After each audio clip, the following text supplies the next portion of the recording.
walking with it.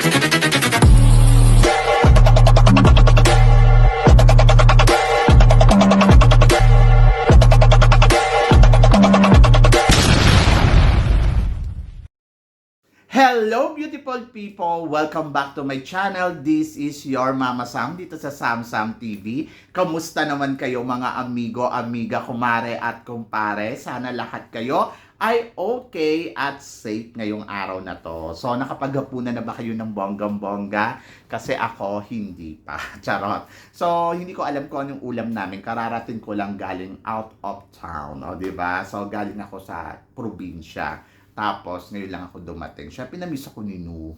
Namiss ko rin naman siya. So, yon. So, ang chika natin today is, may napanood kasi ako na interview kay Pia Wurtzbach. Gusto ko magbigay ng reaction do sa mga sinabi niya. Ang sabi niya kasi, walang mag-move on. No? Di ba? So, wala daw mag-move on sa nangyari kay Michelle D. Ako masasabi ko dyan, mahirap mag-move on sa nangyari kay Michelle D. Kasi, parang alam mo kasi kung ano yung totoong laban, di ba? Pero unti-unti, ayun naman, nakakapag-adjust naman na tayo. At unti-unti na parang, okay, tanggapin na lang, nakita naman natin kung gaano ka-blessing ngayon si Michelle D sa mga nangyayari sa kanya after na Miss Universe. For sure, happy siya. So, may interview nga si Michelle D, hindi ko pa napapanood. So, papanoorin ko yun para makapagbigay tayo ng reaction doon sa mga sinabi niya doon sa interview niya. Yung one-on-one talaga sa ABS-CBN, di ba? And then, ayun nga, sabi nga ni Pia Wurtzbach, hindi daw natin kasi alam kung ano ba talaga ang nangyayari sa beauty pageant. Kasi, syempre, may destiny daw talaga ang bawat girl. And then, mangyayari yun. Lalo na daw yung sa kanya, naiintindihan niya daw syempre yung paghihirap ni Michelle D kasi naging first runner-up daw siya dati sa Binibining Pilipinas. Alam niya yung feeling na first runner-up and then lumaban ka uli para isugal at ilaban mo ang sarili mo uli sa isa pang pagkakataon. So, hindi daw ganun kadali yun. At nakita daw niya talaga kung paano daw talaga naghanda ito si Michelle D. Sobra-sobra daw talaga yung ibinigay at ibinuhos ni Michelle D para sa competition. At hindi daw tayo binigo ni Michelle D sa bawat eksena. Na totoo naman yun, di ba?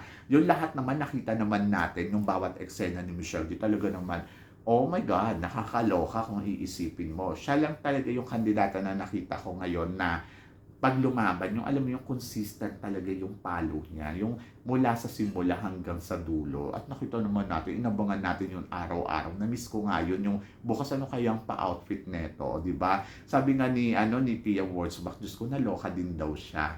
Tapos, ang pinaka naloka daw si Pia Wurtzbach, ayun nga daw, yung hindi nga daw nakapasok sa top 5 si Philippines. Sa kabila daw na sobrang panalo at iconic daw nung gown. So, hindi din daw niya naiintindihan. Siguro ayaw lang nila ng color block, di ba?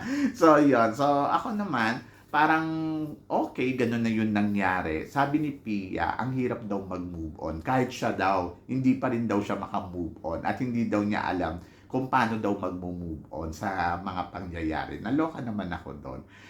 Pare-parehas tayo na nararamdaman at pare-parehas tayo ng atake talaga dito sa nangyari. Pero sa kabila nga ng blessings, alam nyo, dito ko napatunayan na hindi lang pala talaga corona ang kailangan natin. Kumbaga, yung talagang dedication ng isang kandidata at kung paano natin susuportahan at mamahalin.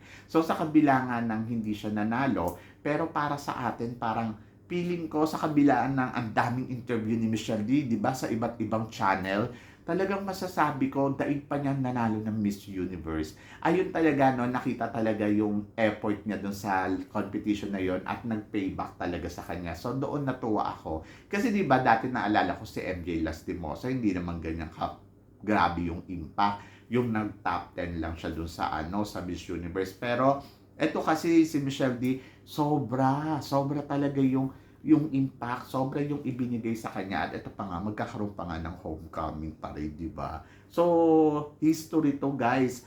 Hindi siya nanalo ng corona pero bibigyan siya ng homecoming parade. That is amazing, di ba? Amazing na yan. Amazing na pangyayari sa history ng beauty pageant. Kasi 'di ba, kung si Beatrice nga top 5 hindi naman nabigyan ng parade. Pero ito si Michelle D talaga sa puso ng mga Pinoy doon siya panalo. Nakuha niya yung puso, nakuha niya yung corona doon sa puso ng mga Pinoy at talagang suportado siya sa lahat ng gagawin. So, doon na-amaze ako at natuwa ako doon. At deserve naman niya yon. Kahit ako hindi ako magko-complain na sige bigyan niyo yan ng ng parade kasi kung tutuusin deserve niya yon. Para maramdaman ni Michelle D yung pagmamahal sa kanya ng buong Pilipinas. At dahil mahal niya ang Pilipinas, dapat ibalik yun ng mga tao sa kanya, yung suporta at pagmamahal. Kaya kayo pumunta kayo sa sa December 10 sa MOA. So doon siya ipaparade 4 o'clock. So iikot doon, di ba ang bongga. Kasi yung Makati kasi para yun sa mga nanalong ng corona. So si Michelle D dito na. Then after that, I think parang feeling ko sa isang taon magkakaroon pa rin tayo ng another parade. So, lahat na nang papasok sa top 10, ipaparade na dyan. Charot. So, yan. Hindi, as long makita naman talaga natin yung galing, makita natin yung effort, at napil naman natin na talaga kung tutuusin, panalo talaga to si Michelle D. At ayun yung sinasabi ni ayun yung sinasabi ni Pia Wurtzbach na dapat daw talaga, bigyan talaga ng homecoming parade. Doon na lang daw yung sumalubong daw sa airport, naloka daw si Pia Wurtzbach doon. Grabe. Talaga daw, daig pa daw talaga ni Michelle din nanalo ng Miss Universe. So, natuwa siya na overwhelmed din siya para kay Michelle D. O, di ba? Miss Universe na yun. At kahit din naman si Catriona Gray nalungkot din siya. Si Catriona talaga, sinabi niya. At nakita naman natin, di ba, nag-iba na yung aura ni Catriona nung in-announce na yung top 5 at wala doon si Philippines. Talagang naloka talaga si Catriona. Para din siyang parang di ba, na-shock siya mismo. Siya mismo na-shock siya, di ba? Na parang, bakit ganun, di ba? Tapos iba na yung mood niya. Transparent ka din kasi itong si Catriona Gray. So, ang maganda pa dito, inibitahan din si Michelle D sa Department of Tourism. Yun naman ay para bigyan siya ng recognition o saka may tawag dito. Meron din siyang parang trabaho niya sa Department of Tourism. O di ba ang bongga talaga. Ang mga binibigyan nila ng mga ganyan, yung mga yung Miss International, yung mga nanalong Miss International Pero ito si Michelle D, ay nako bongga. So, may nagtatanong sa akin nga pala. Sabi niya, tingin mo Mama Sam, sumali kaya si Michelle D sa Miss International? Alam mo, sa totoo lang, hindi ko alam kung overage na siya para sa Miss International. Pero, malay natin, di ba? Si Michelle D pala ay pang Miss International. Di ba? So, dapat sumali siya sa Binibining Pilipinas. Di ba? Kasi anak siya ni Melanie Marquez. And then Melanie Marquez is Miss International. So baka namang international ang kailangan ni Michelle D.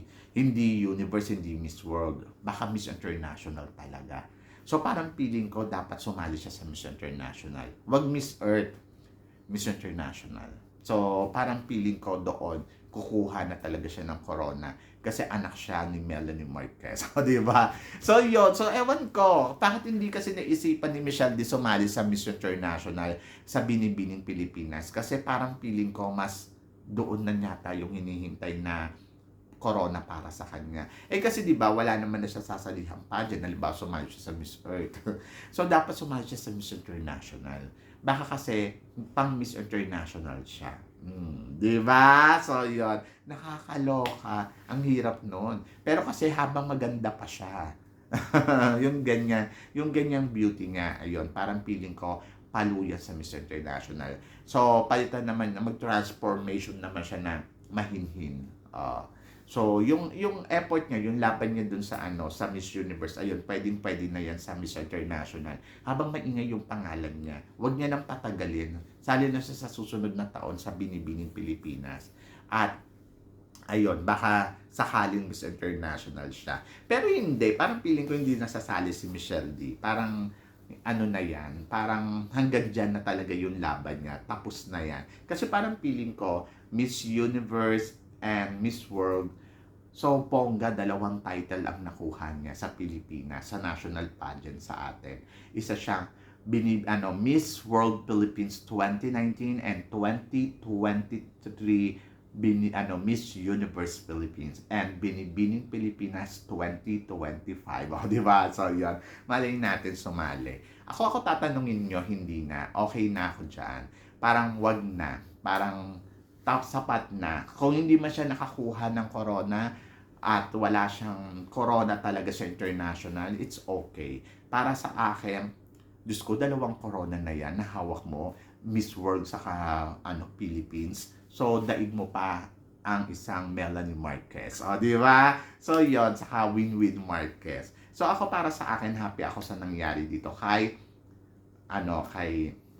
Michelle D, and then kahit hindi siya nakakuha ng corona, hindi kasi pala ibig sabihin na kapag ang nanay mo ay beauty queen, magiging beauty queen ka din na sa international. So, para sa akin, she's a beauty queen already. And kahit wala siyang suot-suot na corona, daig pa niya ang kinoronahan. So, yon. So, parang feeling ko yung quality ni Michelle D, hindi makakalimutan niya ng sambayan ng Pilipino kasi she is the best. Diba? So, yon. Kayo guys, ano guys ang masasabi ninyo dito sa mga pinag-uusapan natin? Tingin nyo nga ba, dapat ba pang sumali si Michelle D sa Binibining Pilipinas para maging isang Miss International? So, please comment below para at least malaman ko naman kung ano ang chika mo dito sa mga pinag-uusapan natin. And then, tingin ninyo, wala nga bang mag-move on? So, yon. So, guys, hanggang dito na lang. Hanggang sa muli nating chikahan. See you next time. See you again tomorrow. Bye.